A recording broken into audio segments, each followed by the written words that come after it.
इतना जबरदस्त कंटेंट।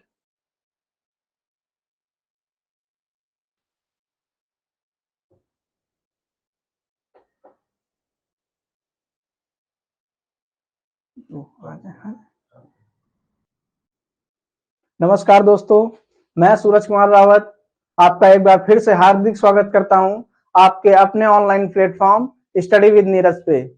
सभी लोग लाइव आ जाइए दोस्तों, सेशन स्टार्ट हो चुका है, आपकी क्लास स्टार्ट हो चुकी है दोस्तों।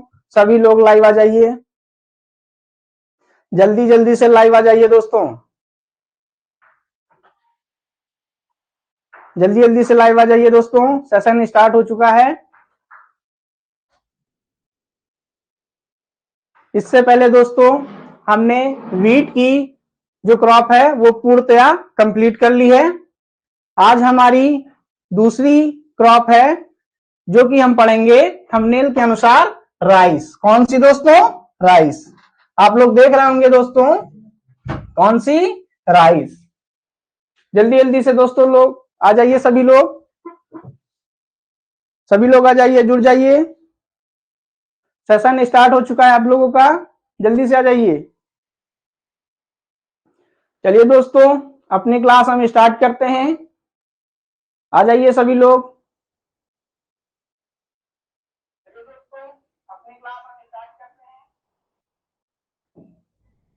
दोस्तों आज हम अपनी पहली क्लास की जो राइस है उसको हम पढ़ेंगे, राइस यानी धान। ठीक है दोस्तों, धान को हम पढ़ेंगे। जल्दी से सभी लोग लाइव हो जाइए जी, जनसंख्या जुड़ने लगी है। Yes sir, good evening, good evening, सभी लोग आ जाइए। चलिए जल्दी से आ जाइए। चलिए दोस्तों, राइस का हम बोटेनिकल नेम जानते हैं, फैमिली जानते हैं,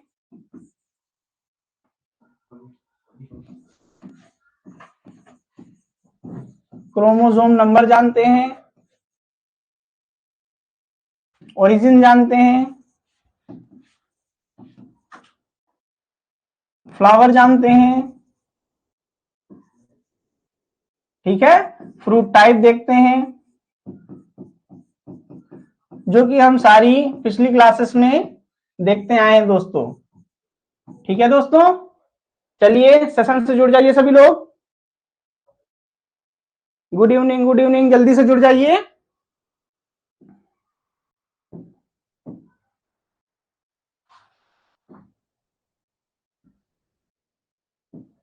सभी लोग जुड़ जाइए। चलिए आगे चलते हैं। तो हमारा बोटेनिकल नेम क्या है दोस्तों?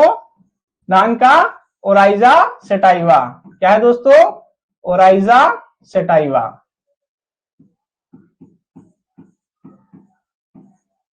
ठीक है दोस्तों, फैमिली इसकी बात करें तो ग्रैमिनी, या इसका ओल्ड नेम पोएशी। ठीक है दोस्तों, ग्रैमिनी या पोएशी।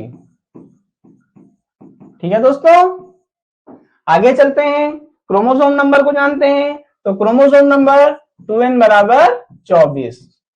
ठीक है दोस्तों, आगे चलते हैं। ओरिजिन बताइए इसका, तो भारत और बर्मा, भारत बर्मा। या विकल्प में अगर दक्षिण पूर्वी आता है, दक्षिण पूर्वी एशिया, ठीक है दोस्तों, तो आप इस विकल्प को भी दोस्तों आप टिक कर सकते हैं। ठीक है, जल्दी से आ जाइए दोस्तों, क्लास स्टार्ट हो चुकी है। पर गुड इवनिंग, गुड इवनिंग।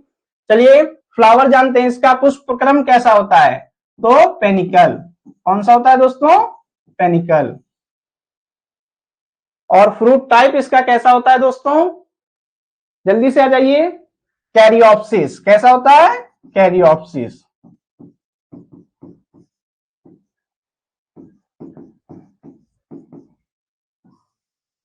क्या दोस्तों, जल्दी से आ जाइए सभी लोग, एक बार हम इसको रिकॉल करा देते हैं। बोटेनिकल नेम क्या होता है? Oryza sativa. फैमिली क्या होती है? ग्रैमिनी या पोएशी। क्रोमोसोम नंबर होता है 2n बराबर 24। ओरिजिन इसका क्या है? भारत बर्मा या दक्षिण पूर्व एशिया। फ्लावर क्या है इसका? पेनिकल टाइप का होता है। और फ्रूट टाइप कैरियोप्सिस। ठीक है दोस्तों, जल्दी जल्दी से सभी लोग जुड़ जाइए, सेशन स्टार्ट हो चुका है।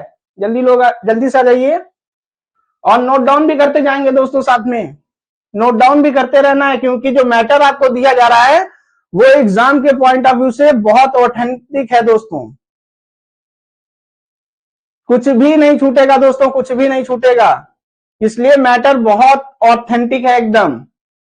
ठीक है दोस्तों, चलिए आगे चलते हैं अपने नेक्स्ट पॉइंट पे। देखते हैं कि विश्व में धान का सर्वाधिक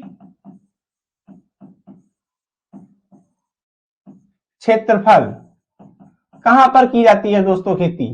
ठीक है, और विश्व भारत में देखते हैं अगर, या फिर हम उत्पादन भी देख लें दोस्तों। विश्व में धान का सर्वाधिक उत्पादन, जल्दी जल्दी से लोग जुड़ जाइए सभी लोग दोस्तों, सेशन स्टार्ट हो चुका है, सभी लोग आ जाइए लाइव। तो बताइए विश्व में धान का सर्वाधिक क्षेत्रफल कहां पर है, भारत में। ठीक है दोस्तों, कहां पर है, भारत में। कितना है दोस्तों, 44 मिलियन पर हेक्टेयर, 44 मिलियन प्रति हेक्टेयर। ठीक है दोस्तों, 44 मिलियन प्रति हेक्टेयर। ठीक है, और विश्व में धान का सर्वाधिक उत्पादन कहां होता है, तो चीन में होता है। ठीक है दोस्तों, चीन में। दूसरे नंबर पे हम आते हैं, यानी कि भारत आता है दोस्तों। ठीक है, आगे चलें। चलिए दोस्तों, अब भारत की बात करते हैं। तो भारत में धान का सर्वाधिक उत्पादन और क्षेत्रफल। ठीक है दोस्तों, और भारत में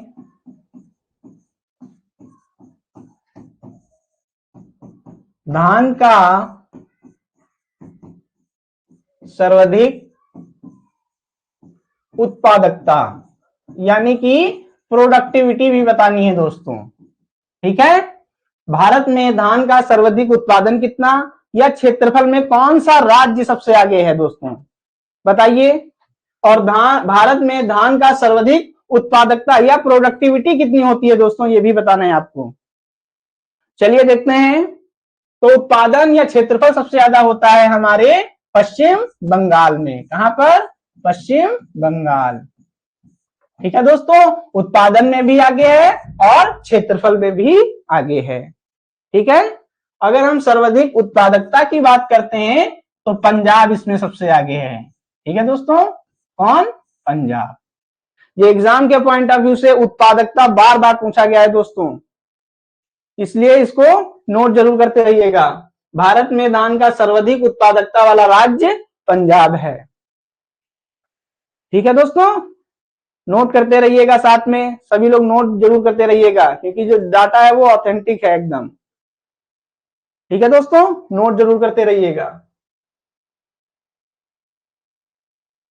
ठीक है दोस्तों, नोट करते रहिए। आगे चलें दोस्तों, साथ साथ में नोट भी करते रहिएगा दोस्तों। ठीक है, आगे चलते हैं। चलिए दोस्तों, आगे जानते हैं IRRI, इसका क्या नाम है दोस्तों, अंतरराष्ट्रीय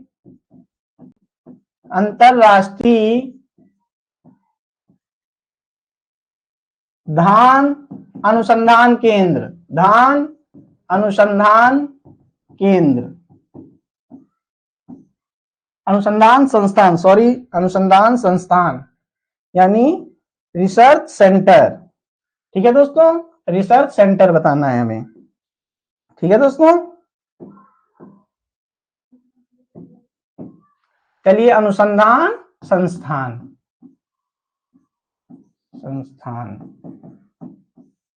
ठीक है दोस्तों। और एक और देखते हैं CRRI, कौन सा, CRRI, यानी केंद्रीय धान अनुसंधान संस्थान।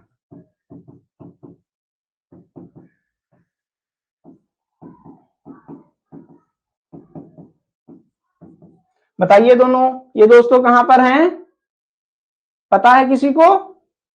आंसर दीजिए अगर पता है तो। अंतरराष्ट्रीय धान अनुसंधान संस्थान यानी इंटरनेशनल राइस रिसर्च इंस्टीट्यूट, और दूसरा क्या है? CRRI यानी सेंट्रल राइस रिसर्च इंस्टीट्यूट, यानी केंद्रीय धान अनुसंधान संस्थान। आंसर दीजिए दोस्तों। चलिए देखते हैं दोस्तों। तो अंतरराष्ट्रीय धान अनुसंधान संस्थान मनीला फिलीपींस में है। कहां है? Manila Philippines. ठीक है दोस्तों। और दूसरा कटक उड़ीसा, कटक उड़ीसा में। ठीक है दोस्तों, नोट जरूर करते रहिएगा दोस्तों। IRRI और CRRI दोनों में से एक ना एक एग्जाम में आने की चांसेस हैं। ठीक है दोस्तों। अगला देखते हैं, डायरेक्टरेट ऑफ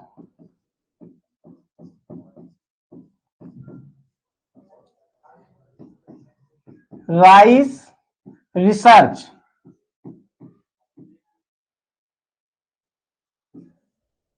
ये बताइए दोस्तों कहां पर है? Directorate of rice research. बताइए दोस्तों, जल्दी से बताइए।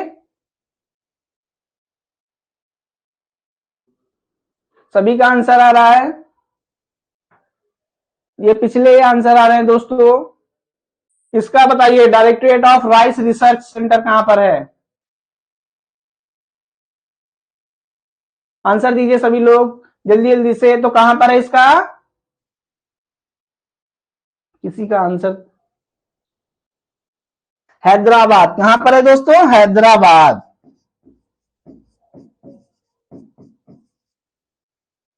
ठीक है दोस्तों, आइए एक बार रिवीजन करते हैं। अंतरराष्ट्रीय धान अनुसंधान केंद्र मनीला फिलीपींस, केंद्रीय धान अनुसंधान संस्थान Cuttack Orissa, directorate of rice research कहां पर है? हैदराबाद। ठीक है दोस्तों, एग्जाम के पॉइंट ऑफ व्यू से सारे इंपॉर्टेंट हैं, नोट कर लीजिए जल्दी जल्दी से। फिर हम आगे बढ़े दोस्तों।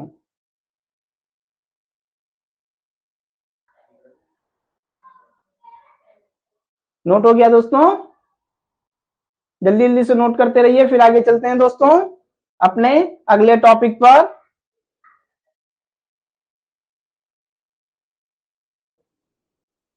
आपको PDF भी दे दी जाएगी।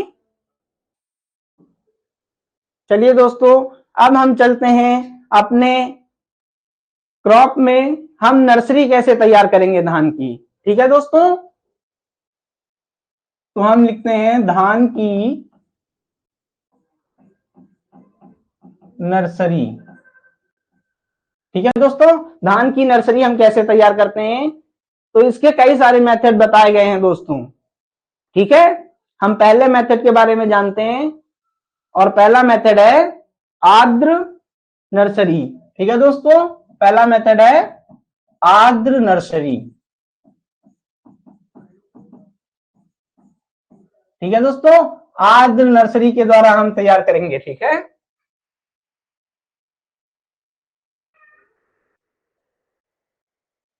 तो आर्द्र नर्सरी के द्वारा हम दोस्तों कैसे तैयार करते हैं, तो इसका हम कितना क्षेत्रफल लेते हैं बताइए दोस्तों? 1000 वर्ग मीटर। कितना दोस्तों? 1000 वर्ग मीटर प्रति हेक्टेयर। ठीक है दोस्तों, बीज दर कितनी लेते हैं? बीज दर बताइए। 40 से 45 किलोग्राम प्रति हेक्टेयर। ठीक है दोस्तों, इसकी बीज दर कितनी होगी? 40 से 45 किलोग्राम प्रति हेक्टेयर। और हमारी पौध तैयार होने में समय कितना लगता है दोस्तों? पौध तैयार होने में कितना समय लगता है, यानी हम जब अपनी नर्सरी में जो पौध हमारी तैयार हो जाती है उसको हम मुख्य फसल में बोते हैं, तो उतना तैयार होने में कितना समय लगता है, बताइए दोस्तों।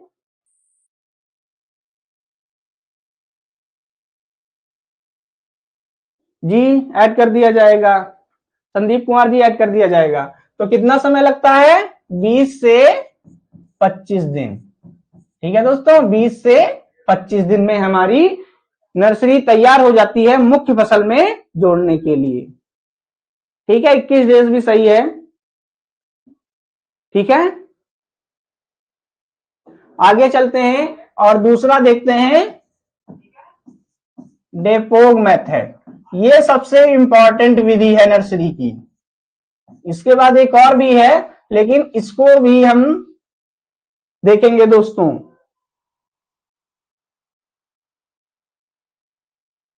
चलिए आइए देखते हैं, डेपोंग विधि जो है विकसित की गई है, कहां पर विकसित की गई है, कहां पर विकसित की गई है, फिलीपींस में। कहां पर दोस्तों, फिलीपींस में। ठीक है दोस्तों, नोट करिए, साथ साथ में नोट करते जाइए जल्दी जल्दी से।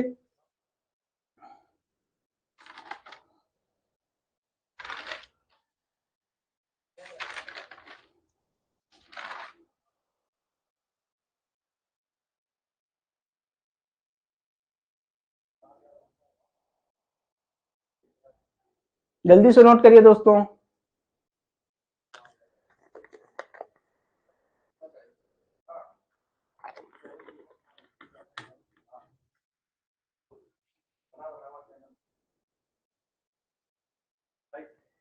नोट हो गया दोस्तों, आगे चले। चलिए आगे देखते हैं, तो इसका बीज दर हम कितना लेंगे, बीज दर इसको दोस्तों हम अकॉर्डिंग टू एग्जाम के अनुसार लेंगे। कभी कभी अगर 1.5 से 3 किलोग्राम दिखता है तो इसको लगाएंगे, अगर ये नहीं दिखता है तो 3 से 4 किलोग्राम लगाएंगे। ठीक है, इन दोनों में से अगर कोई भी दिखता है तो इसके अकॉर्डिंग हम आंसर लगाएंगे। ठीक है दोस्तों,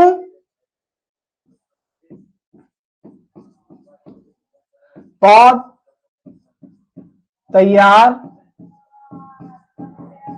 होने में समय कितना लगता है दोस्तों,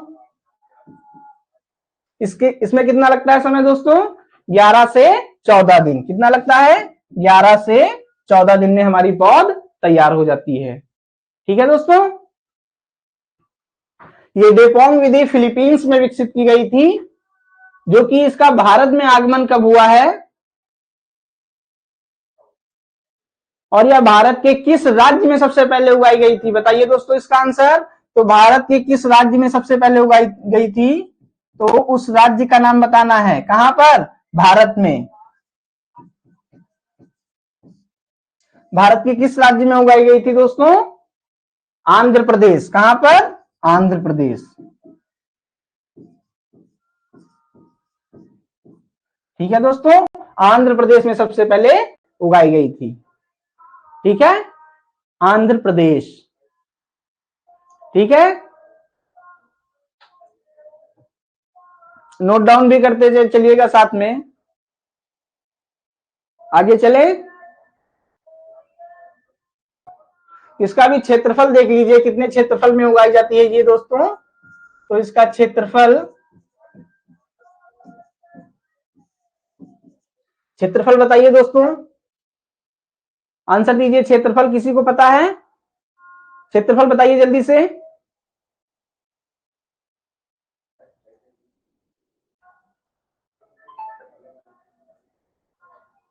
25 से 30 वर्ग मीटर। कितना दोस्तों, 25 से 30 वर्ग मीटर प्रति हेक्टेयर में। ठीक है दोस्तों, ये काफी इंपॉर्टेंट है, इसको ध्यान में रखिएगा दोस्तों। ठीक है, जल्दी जल्दी से नोट करिए, फिर आगे चलें दोस्तों। ये हमारी डेपोग विधि काफी एग्जाम के पॉइंट ऑफ व्यू से इंपॉर्टेंट है। जो भी आपको कंटेंट दिया जा रहा है दोस्तों, सब ऑथेंटिक और सब एग्जाम के पॉइंट ऑफ व्यू से बहुत इंपॉर्टेंट है। अगला चले, SRI विधि। कौन सी दोस्तों? SRI विधि, SRI। ठीक है दोस्तों, ये भी बहुत पूछी जाती है दोस्तों। तो SRI विधि के बारे में जानते हैं। तो इसका पूरा नाम होता है सिस्टम ऑफ राइस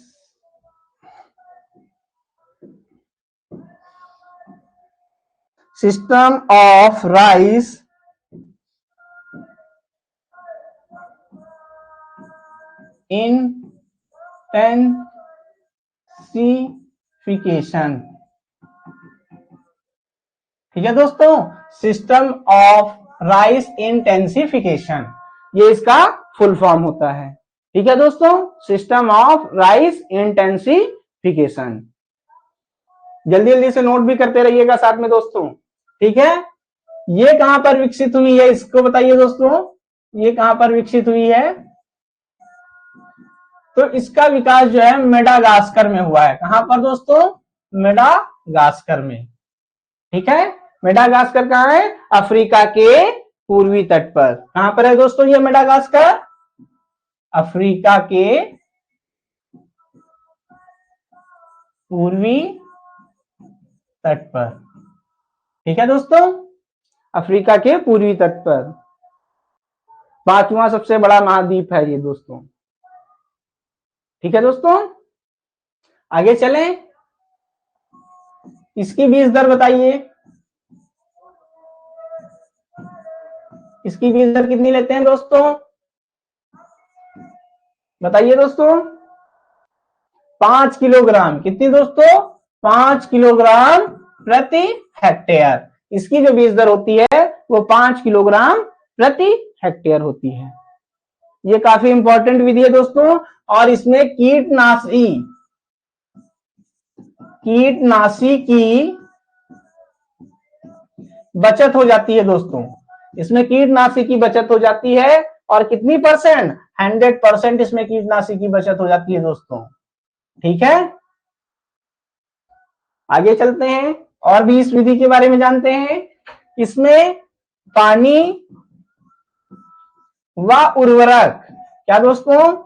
पानी और उर्वरक की भी बचत हो जाती है दोस्तों। ठीक है, पानी और उर्वरक की भी बचत हो जाती है। कितनी हो जाती है?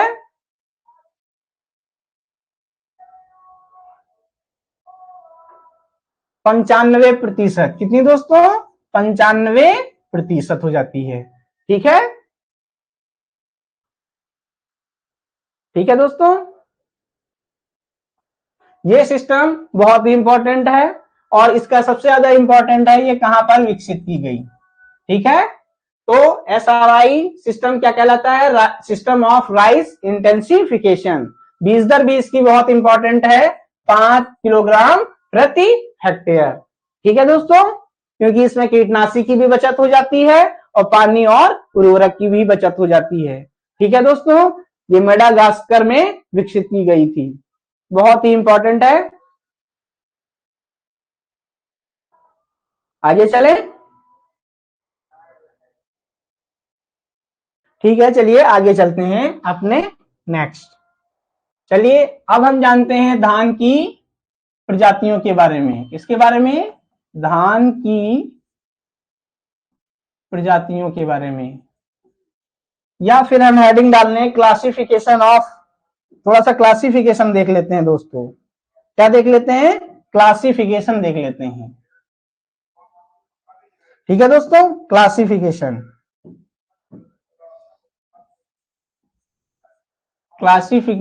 ऑफ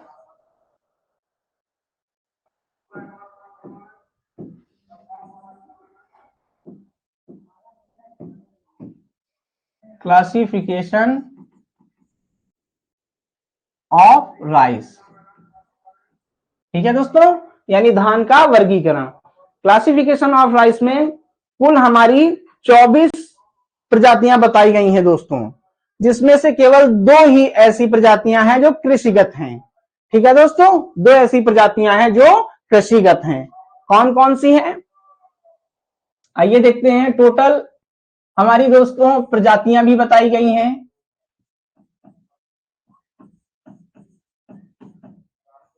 और दोस्तों उप प्रजातियां भी बताई गई हैं। क्या दोस्तों? उप प्रजातियां। ठीक है दोस्तों, प्रजातियां और उप प्रजातियां यानी स्पीसीज और सब स्पीसीज। ठीक है दोस्तों, प्रजातियां हमारी टोटल हैं दोस्तों 24। कितनी है? 24। लेकिन कृषिगत कितनी है? 2।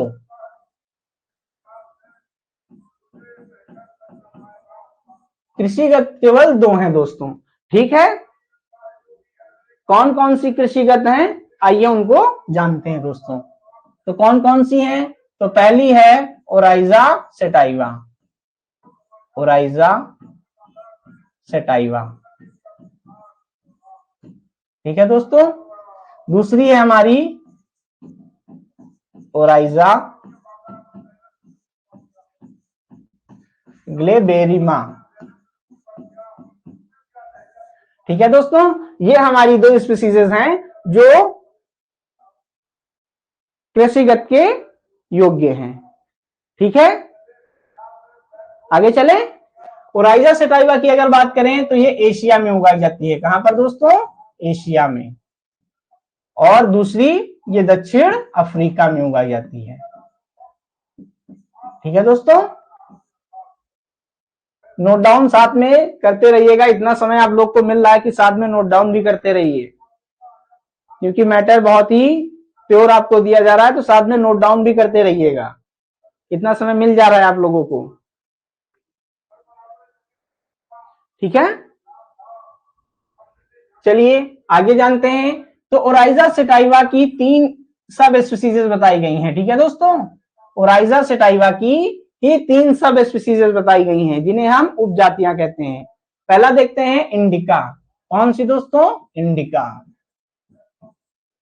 ठीक है दोस्तों, इंडिका। दूसरी कौन सी है? जैपोनिका। ठीक है दोस्तों, तीसरी कौन सी है? जावानिका। ठीक है दोस्तों, इन सबका 2n बराबर 24 क्रोमोसोम नंबर होता है, याद रखिएगा। ठीक है दोस्तों, 2n बराबर 24 क्या होता है? गुणसूत्र नंबर, गुणसूत्र संख्या। ठीक है दोस्तों, आइए इनके बारे में भी थोड़ा थोड़ा सा जान लेते हैं। इंडिका जो है एक लंबी प्रजाति, लंबे इसके पौधे क्या होते हैं, इसके तने जो है लंबे तने हो जाते हैं, तने इसके लंबे हो जाते हैं, जिसकी वजह से जब कभी तेज हवाएं चलती हैं तो इसमें काफी जो है फसल हमारी नष्ट होने की संभावना ज्यादा रहती है। फसल हमारी जमीन पर लेट जाती है जब तेज हवाएं चलती हैं, जिसके कारण लंबे तने होने के कारण ये काफी इसमें नुकसान हो जाता है। ठीक है दोस्तों, अगला देखते हैं जैपोनिका। जैपोनिका ये जैपो से थोड़ा सा कनेक्ट करिएगा तो ये जापान में विकसित, जापान से आई है। कहां से? जापान में इसकी खेती की जाती है। ठीक है दोस्तों, ये क्या होती है? ये इसके तने कैसे होते हैं दोस्तों? छोटे होते हैं। ठीक है, इसके तने कैसे होते हैं? छोटे होते हैं, और शीतोष्ण जलवायु में ये उगाई जाती है। ठीक है दोस्तों, आगे चलते हैं। जावानिका। जावानिका दोस्तों हमारी इंडोनेशिया में उगाई जाती है। कहां पर? इंडोनेशिया में। ये तीनों क्वेश्चन दोस्तों पूछे गए हैं पेपर में। ठीक है, कि जावानिका किस देश में उगाई जाती है। ठीक है दोस्तों, तो इंडोनेशिया इसका सही आंसर होगा। जैपोनिका जापान में उगाई जाती है। ठीक है दोस्तों, सारे क्वेश्चन ये पूछे जा चुके हैं एग्जाम में। ठीक है, आगे चलें।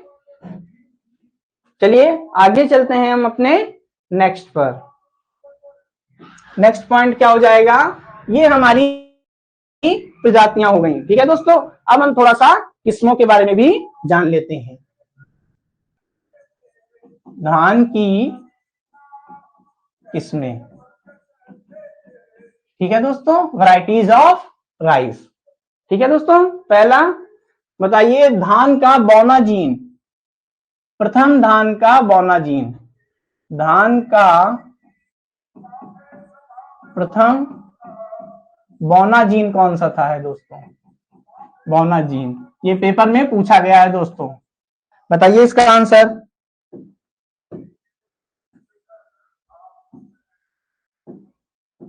तो इसका आंसर क्या हो जाएगा दोस्तों? क्या हो जाएगा? डी जी वू जैन। क्या हो जाएगा दोस्तों? डी जी वो जैन हो जाएगा। ये पेपर में बहुत बार पूछा गया है दोस्तों, नोट कर लीजिए इसको, जल्दी से नोट कर लीजिए इसको।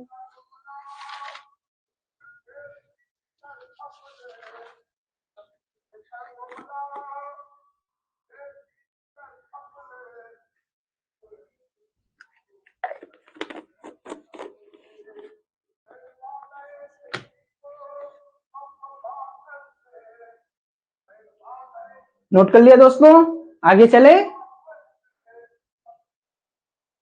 आगे चलते हैं, नोट कर लीजिए आगे। विश्व में धान की प्रथम बौनी किस्म कौन थी? प्रथम बौनी किस्म बताइए दोस्तों, आंसर दीजिए इसका। और भारत में कहा दोस्तों?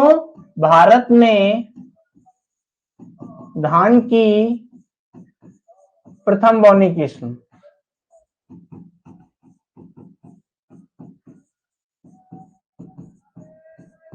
बताइए दोस्तों, जल्दी से आंसर दीजिए इसके। पता है किसी को कि विश्व में धान की प्रथम बौनी किस्म?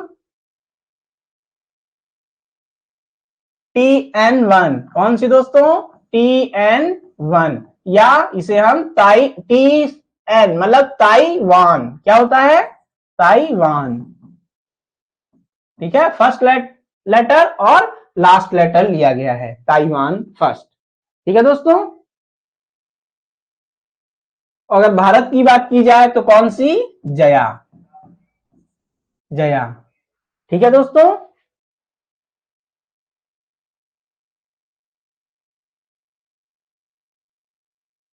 आइए इसके बारे में जान लेते हैं। तो जया की खोज डॉक्टर शास्त्री ने की है। किसने की है दोस्तों? तो डॉक्टर शास्त्री ने की है। और जया को क्या कहते हैं दोस्तों? तो जया के बारे में थोड़ा सा जान लेते हैं। इसे भारत का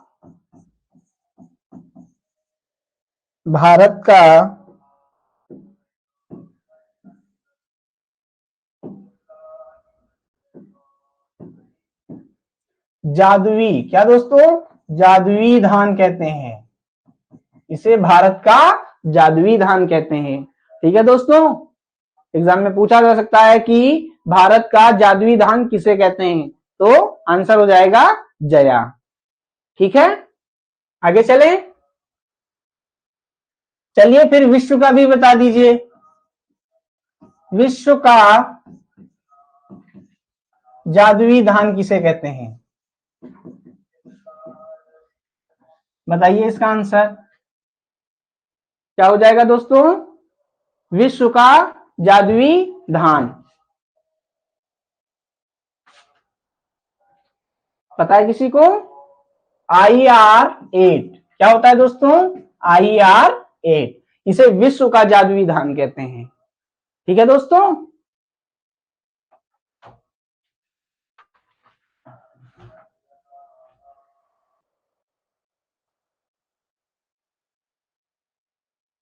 कोई ये बताएगा जया किसके क्रॉस से बनाई गई है दोस्तों?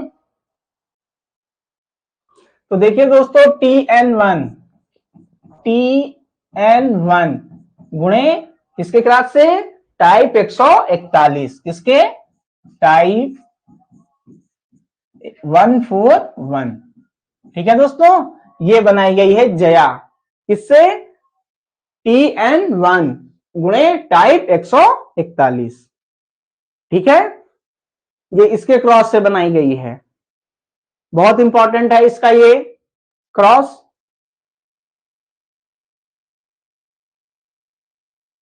और IR8 के बारे में भी जान लेते हैं। तो पेट्रा क्या है दोस्तों? पेट्रा इंटू जो अभी सबसे ऊपर बताई गई है DGW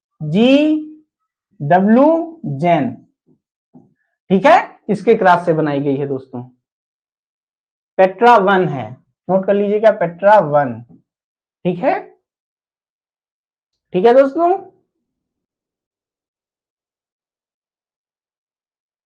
साथ में नोट जरूर करते चलिएगा दोस्तों।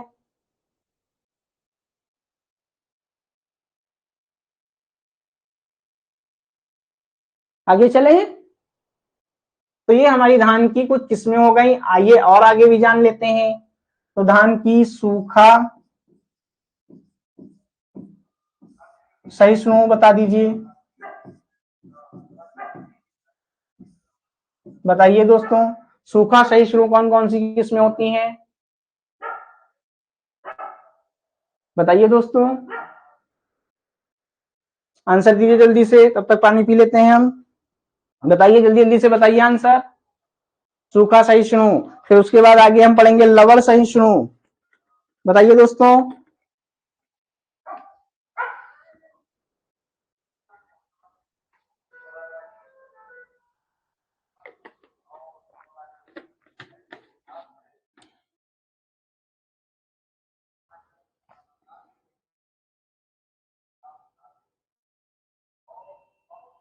बताइए दोस्तों, सूखा सहिष्णु।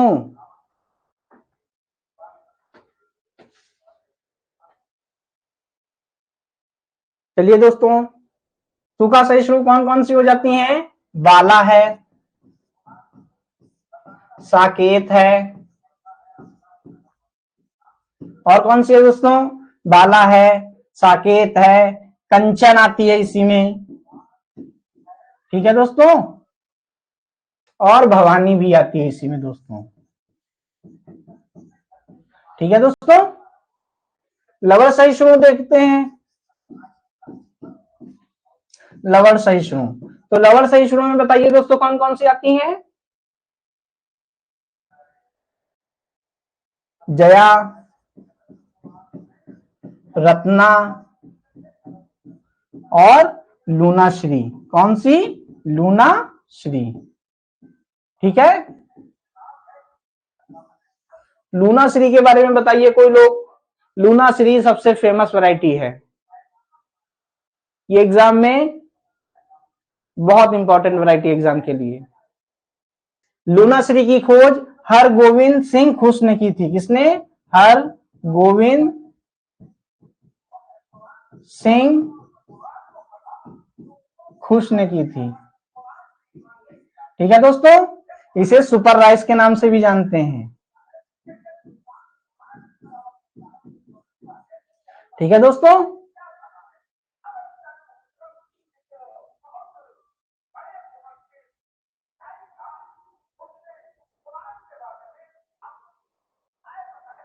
आगे चलें दोस्तों, नेक्स्ट पॉइंट पे।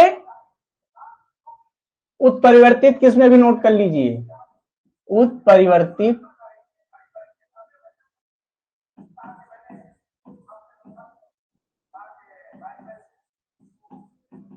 या म्यूटेंट वैरायटी इन्हें कहते हैं, ठीक है दोस्तों। कौन कौन सी हैं? जगन्नाथ, सत्तारी और प्रभावती, ये सब दोस्तों म्यूटेंट वैरायटी हैं, ठीक है। नोट डाउन करते रहिए साथ साथ में, नोट डाउन करते रहिए, साथ साथ में नोट डाउन जरूर करते रहेंगे दोस्तों।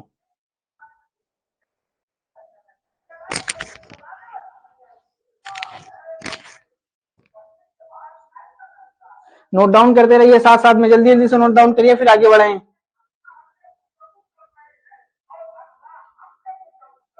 नोट डाउन हो रहा है दोस्तों?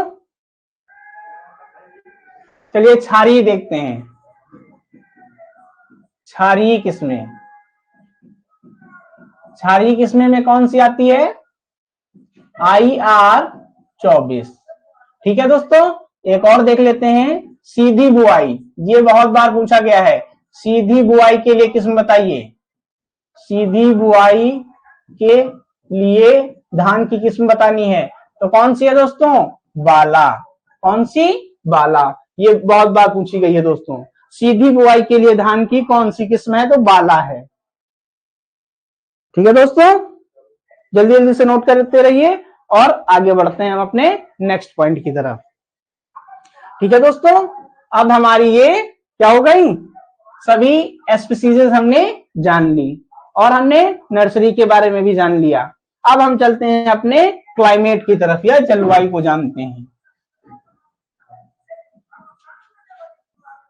धान की खेती के लिए जलवायु कैसी होनी चाहिए? तो दोस्तों उष्ण और नम जलवायु, उष्ण एवं नम जलवायु। ठीक है दोस्तों, टेम्परेचर इसके लिए कितना होना चाहिए? तो 30 से 35 डिग्री सेल्सियस। ठीक है दोस्तों, पकने के लिए अगर फसल पकने की बात पूछी जाए तो फसल पकते समय, अगर फसल पकते समय पूछा जाए तो 20 से 25 डिग्री सेल्सियस। ठीक है दोस्तों, पूछा जवाब बहुत जाता है फसल पकते समय कितना टेम्परेचर होता है। फसल पकते समय पूछा गया है, ऊपर वाला नहीं पूछा गया, फसल पकते समय पूछा गया है। ठीक है दोस्तों, आगे चले मृदा देखते हैं, यानी सॉइल। ठीक है दोस्तों, मृदा, तो इसके लिए मृदा कैसी होनी चाहिए? तो चिकनी मटियार। कौन सी दोस्तों? चिकनी मटियार, या इसे हम क्ले सॉइल कहते हैं। कौन सी सॉइल? Clay soil. ठीक है दोस्तों, क्ले सॉइल धान की खेती के लिए सर्वोत्तम सॉइल मानी जाती है। सबसे सुटेबल जो सॉइल है वो चिकनी मटियार या मटियार दोमट भी कहते हैं इसे। ठीक है दोस्तों, आगे चलें। सॉइल प्रिपरेशन कैसे तैयारी करेंगे, इसमें एक पूछा गया है, सॉइल प्रिपरेशन में पडलिंग पूछा गया है दोस्तों एग्जाम में। क्या पूछा गया है? पडलिंग। ठीक है दोस्तों, पडलिंग क्या होता है? सभी लोग जानते होंगे कि खेत में जुताई करते समय पीछे जो पाटा लगाया जाता है उसे हम पडलिंग कहते हैं। पडलिंग का यूज पूछा गया है। पडलिंग का यूज क्या पूछा गया है? कि पडलिंग का यूज ये होता है कि जो हमारे जल का निच्छालन होता है, यानी जो परकोलेशन होता है वो कम हो जाता है। ठीक है दोस्तों, और जो हमारे वीड्स होते हैं, खरपतवार होते हैं, वो सब एक किनारे खेत के चले जाते हैं। और क्या होता है दोस्तों? पानी और पोषक तत्व हमारे जमीन के अंदर तक चला जाता है। ठीक है दोस्तों, पडलिंग का उद्देश्य पूछा गया था। ठीक है दोस्तों, आगे चलें। चलिए आगे चलते हैं। हमारी सॉइल हो गई, सॉइल प्रिपरेशन हो गई। अब हम जानते हैं दोस्तों सीड रेट के बारे में। सीड रेट यानी हिंदी में इसे बीज दर कहते हैं। क्या कहते हैं दोस्तों? बीज दर। ठीक है दोस्तों, बीज दर अपने नेक्स्ट पेज पे देख लेते हैं दोस्तों। तो बीज दर, सीड रेट। सीड रेट क्या होता है? तो ब्रॉडकास्टिंग या छिड़कवा विधि के द्वारा दोस्तों, छिड़कवा विधि, छिड़कवा विधि के द्वारा, छिड़कवा विधि के द्वारा दोस्तों हम 100 किलोग्राम प्रति हेक्टेयर लेते हैं। ठीक है दोस्तों, अगर हम नायल विधि के द्वारा कर रहे हैं, नायल विधि के द्वारा कर रहे हैं तो हम 60 किलोग्राम प्रति हेक्टेयर लेते हैं। ठीक है दोस्तों, अगर हम डिबलर की विधि के द्वारा या डिबलिंग के द्वारा कर रहे हैं तो हम कितनी लेंगे दोस्तों? डिबलिंग विधि के द्वारा तो 40 किलोग्राम प्रति हेक्टेयर। ठीक है दोस्तों, अगर इसी तरह हम बासमती की भी बात कर लें, बासमती अगर धान हम बो रहे हैं तो कितनी लेंगे? बासमती धान के लिए दोस्तों हम 45 किलोग्राम प्रति हेक्टेयर। ठीक है दोस्तों, आगे चलें। संकर की भी बात कर लें या हाइब्रिड की भी बात कर लें तो संकर में कितना लेते हैं दोस्तों? सीड रेट 15 किलोग्राम प्रति हेक्टेयर। ठीक है दोस्तों, ये हमारा हो गया सीड रेट। जल्दी जल्दी से नोट कर लीजिए, एक बार फिर से देख लीजिए। ब्रॉडकास्टिंग या छिड़कवा विधि के द्वारा हम 100 किलोग्राम प्रति हेक्टेयर लेते हैं। नायल विधि के द्वारा जो है हम 60 किलोग्राम प्रति हेक्टेयर लेते हैं। डिबलिंग विधि के द्वारा जो हम 40 किलोग्राम प्रति हेक्टेयर लेते हैं। अगर बासमती धान लगा रहे हैं तो 45 किलोग्राम प्रति हेक्टेयर लेते हैं। अगर संकर धान बो रहे हैं तो 15 किलोग्राम प्रति हेक्टेयर लेते हैं। ठीक है दोस्तों, सीड रेट हो गया।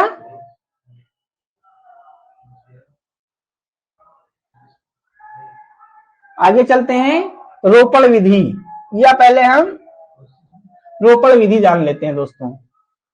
रोपण दूरी, रोपण दूरी कितनी रखते हैं? तो दोस्तों 20 गुणे 10 सेंटीमीटर। ये शॉर्ट ड्यूरेशन के लिए कितने दोस्तों? शॉर्ट ड्यूरेशन की अगर हमारी फसल है, शॉर्ट ड्यूरेशन के लिए। ठीक है दोस्तों, या कम अवधि वाली, हिंदी में क्या कहते हैं? कम अवधि वाली फसलों के लिए। दूसरा 20 गुणे 15 सेंटीमीटर, या इसे हम कहते हैं मध्यम, मध्यम अवधि। ठीक है दोस्तों, मध्यम अवधि वाली के लिए हम 20 गुणे 15 लेते हैं। धान की पृथक्करण दूरी भी जान लेते हैं।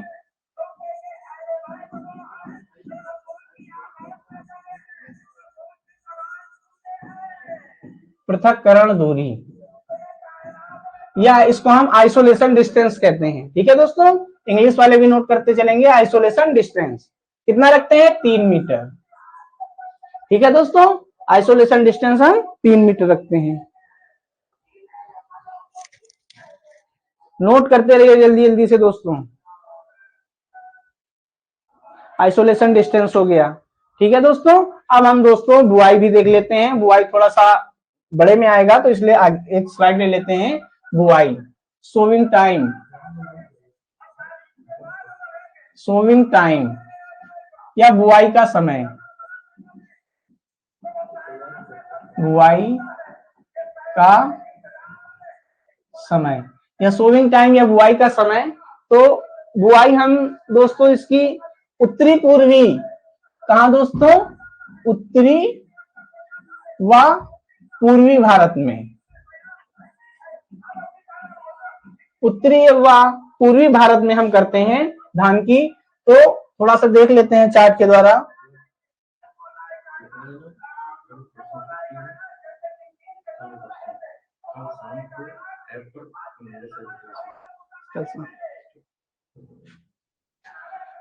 दोस्तों थोड़ा सा इंस्ट्रक्शन आया हुआ है, जो निर्देश हमें मिला हुआ है इंस्ट्रक्शन के रूप में, कि कल आपकी छुट्टी रहेगी, परसों भी, कल शाम को नीरज सर आपकी क्लास लेंगे। ठीक है, 26 को भी छुट्टी रहेगी, और 27 से आपकी कंटिन्यू प्रॉपर ऐप पर क्लास चलने लगेंगी। ठीक है दोस्तों, 27 को प्रॉपर क्लास ऐप पर चलने लगेंगी दोस्तों। ठीक है, नीरज सर कल शाम को क्लास लेंगे।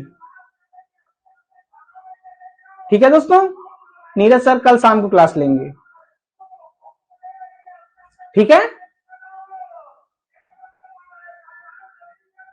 चलिए दोस्तों थोड़ा सा बुआई देख लेते हैं। चलिए, उत्तरी पूर्वी भारत में धान की बुआई।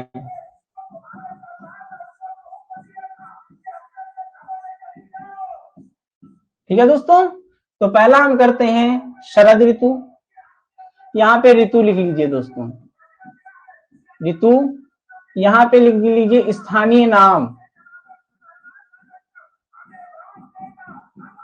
जो हम बुआई करेंगे वो किस किस नामों पे, कहां, किन किन राज्यों में किस किस नाम से जाने जाते हैं। ठीक है, फिर हम जानते हैं कटाई, सॉरी बुआई। पहले हम बुआई के बारे में जानेंगे, फिर कटाई के बारे में जानेंगे। पहले हम फसल को बोते ही हैं दोस्तों, फिर काटते हैं। क्या जानेंगे? बुआई, बुआई फिर कटाई। ठीक है दोस्तों, चलें स्टार्ट करें। पहला है शरद ऋतु। कौन सा? शरद ऋतु। दूसरा आती है शीत ऋतु, और तीसरी बसंत ऋतु या ग्रीष्म ऋतु।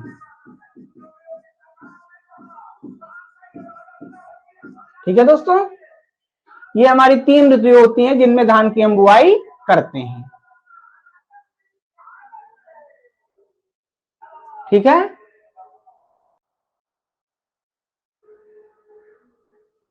चलिए स्थानीय नाम देखते हैं। शीत ऋतु में हम अस की बुआई करते हैं। किसकी? अस।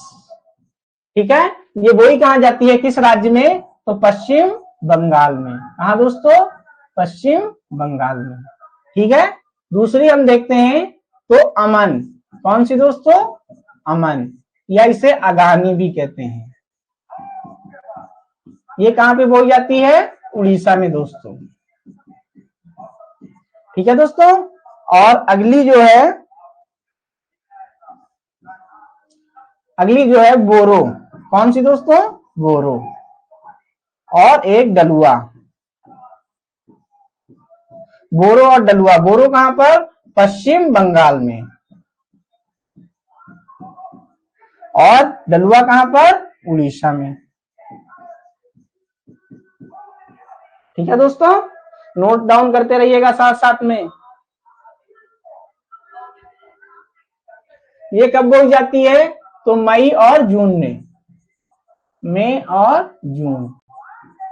ये कब बोई जाती है? जून जुलाई। ये कब बोई जाती है दोस्तों? तो नवंबर और दिसंबर। ठीक है, इसकी कटाई हम कब करते हैं? तो सितंबर और अक्टूबर में। और इसकी कटाई हम कब करते हैं? तो नवंबर और दिसंबर में। ठीक है दोस्तों, नवंबर और दिसंबर।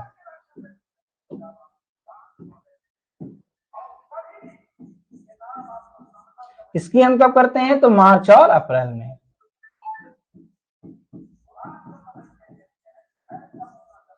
ठीक है दोस्तों, नोट डाउन कर लीजिए। नहीं, 1.5 घंटे नहीं, कितनी होगी उतनी।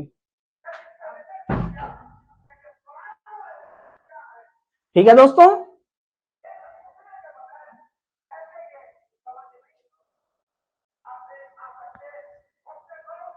नोट हो गया इतना? नोट जरूर करते जाइए दोस्तों, बहुत इंपॉर्टेंट डाटा दिया जा रहा है दोस्तों, बहुत इंपॉर्टेंट डाटा है। नोट जरूर करते जाइए दोस्तों।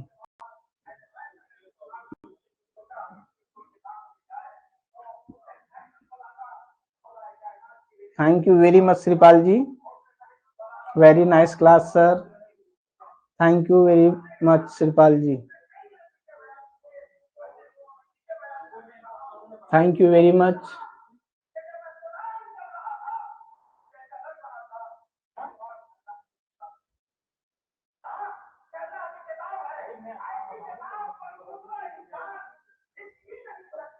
दोस्तों जैसा कि हमने वीट में भी फैक्ट पढ़े थे, तो हम राइस की भी जब लास्ट क्लास होगी, इसके बाद अभी हमें बहुत सारी चीजें देखनी है। फर्टिलाइजर भी देखना है, इंसेक्ट भी देखना है, डिजीजेस भी देखनी है।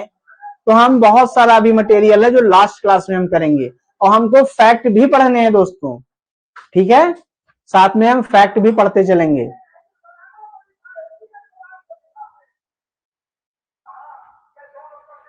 आज थोड़ा नीरज सर की क्लास नहीं हो पाएगी, वो थोड़ा सा किसी काम से, बहुत इंपॉर्टेंट काम है, इसलिए थोड़ा सा गए हुए हैं। आने में थोड़ा सा लेट हो जाएंगे, इसलिए थोड़ा सा दिक्कत हो रही है। लेकिन आप लोगों को प्रॉपर क्लास मिल रही है, बढ़िया मटेरियल मिल रहा है, डाटा ऑथेंटिक मिल रहा है। आप पढ़ते जरूर रहिए दोस्तों। और जब हमारे मॉक टेस्ट चलेंगे, एमसीक्यू चलेगा, तो बहुत जबरदस्त क्वेश्चन लाएंगे दोस्तों। एमसीक्यू और मॉक टेस्ट जब चलाए जाएंगे दोस्तों, तो उससे आपकी बहुत बढ़िया तैयारी हो जाएगी।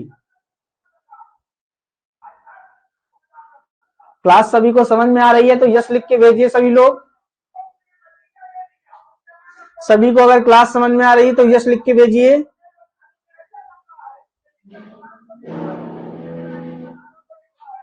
कमेंट आप लोगों के बहुत स्लो रहते हैं दोस्तों, कमेंट बहुत स्लो रहते हैं, आंसर भी जल्दी से नहीं मिल पाता है आप लोगों से। आंसर भी जल्दी जल्दी दिया करिए दोस्तों।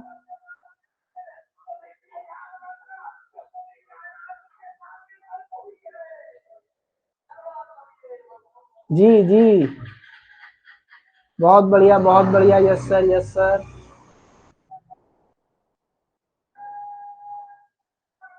आप लोग आंसर समय पे दे दिया करिए। जब हम आपसे आंसर की उम्मीद करते हैं तो आप लोग आंसर भी समय पर दे दिया करिए।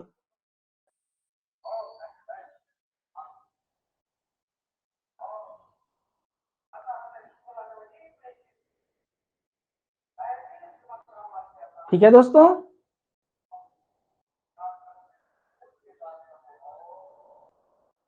इसके बाद दोस्तों आपका अभी ये धान की बुआई हो गई। अब बुआई के बाद अभी हम दोस्तों इसका सीड ट्रीटमेंट भी करेंगे। ठीक है दोस्तों, खरपतवार नियंत्रण यानी वीड कंट्रोल भी करेंगे। उसके बाद इंसेक्ट मैनेजमेंट भी पढ़ेंगे। इंसेक्ट मैनेजमेंट के बाद डिजीज मैनेजमेंट भी देखेंगे। ठीक है,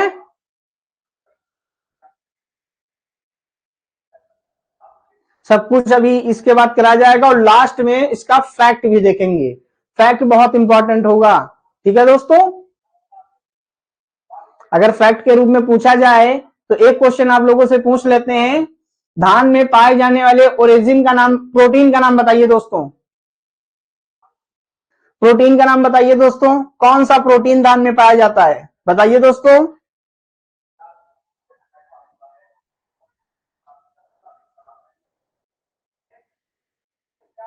आंसर दीजिए दोस्तों।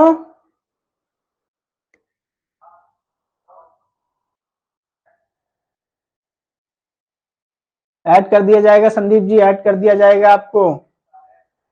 आंसर बताइए, धान में पाए जाने वाले प्रोटीन का नाम। किसी के नहीं आंसर आ रहे हैं। धान में पाए जाने वाले प्रोटीन का नाम बताइए दोस्तों। अच्छा, इससे पहले हमने अभी गेहूं की फसल पढ़ा दी है। गेहूं की फसल का बताइए। गंगवार जी का आंसर आता हुआ। और बताइए दोस्तों, गंगवार जी का तो आंसर आ गया है। सभी लोग बताइए दोस्तों।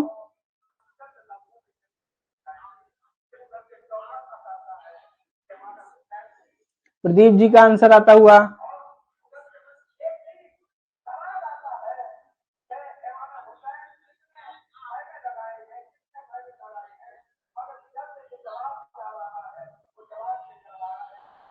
दूसरा भी आंसर आता हुआ।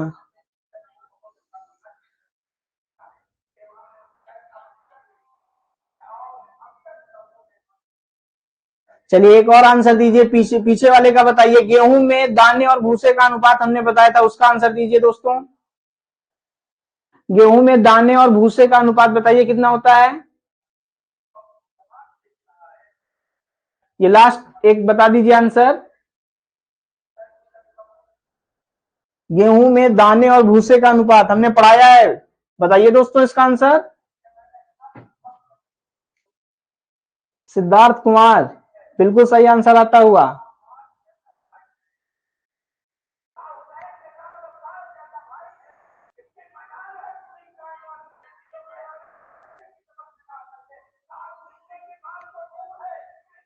संदीप कुमार का भी आंसर सही आता हुआ। कुछ लोग 1.5 ही खाली लिख रहे हैं।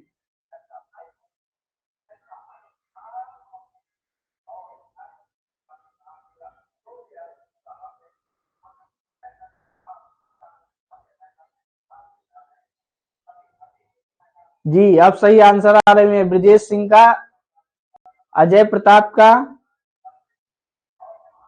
अनिल कुमार का।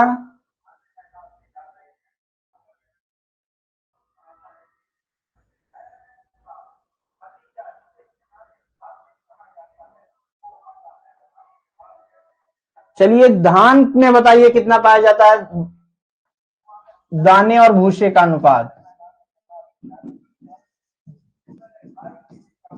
बताएंगे आप लोग। धान के बताइए, धान का पढ़ा है धान।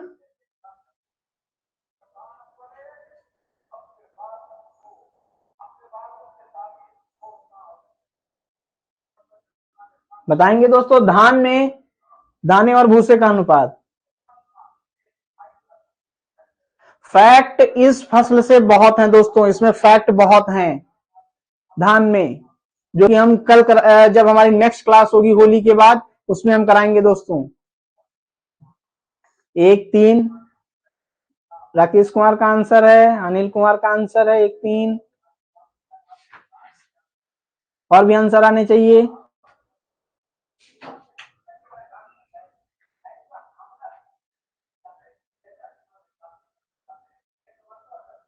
बताइए दोस्तों, आंसर अभी सही आ नहीं रहे हैं। सही आंसर बताइए दोस्तों। दाने और भूसे का अनुपात, जल्दी बताइए, तब तक पानी पी लेते हैं हम।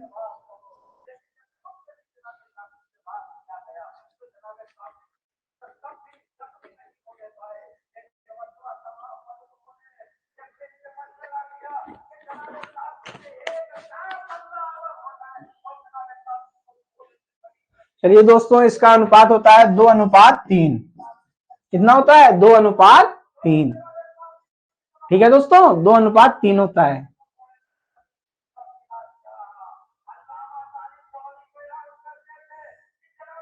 एक लास्ट क्वेश्चन और पूछ लेते हैं। धान का कटोरा किसे कहा जाता है? बताइए। धान का कटोरा किस राज्य को कहा जाता है? धान का कटोरा किस राज्य को कहा जाता है दोस्तों? लास्ट क्वेश्चन है इस क्लास का, बता दीजिए दोस्तों, किस राज्य को धान का कटोरा कहा जाता है? धान या चावल भी कर सकते हैं दोस्तों, यहां चावल भी लिख सकते हैं।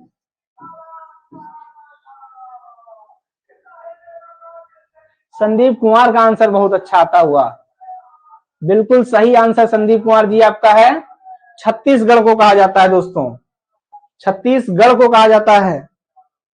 ठीक है दोस्तों, ये सारे फैक्ट, जितने भी फैक्ट हैं, ये सारे आपको अगली क्लास में मिलेंगे दोस्तों। ठीक है, चलिए दोस्तों, आज यहीं तक रहने देते हैं। नेक्स्ट क्लास अब होली के बाद होती है। होली की आप सभी को ढेर सारी बहुत बहुत बधाइयां। ठीक है दोस्तों, जय हिंद, जय भारत।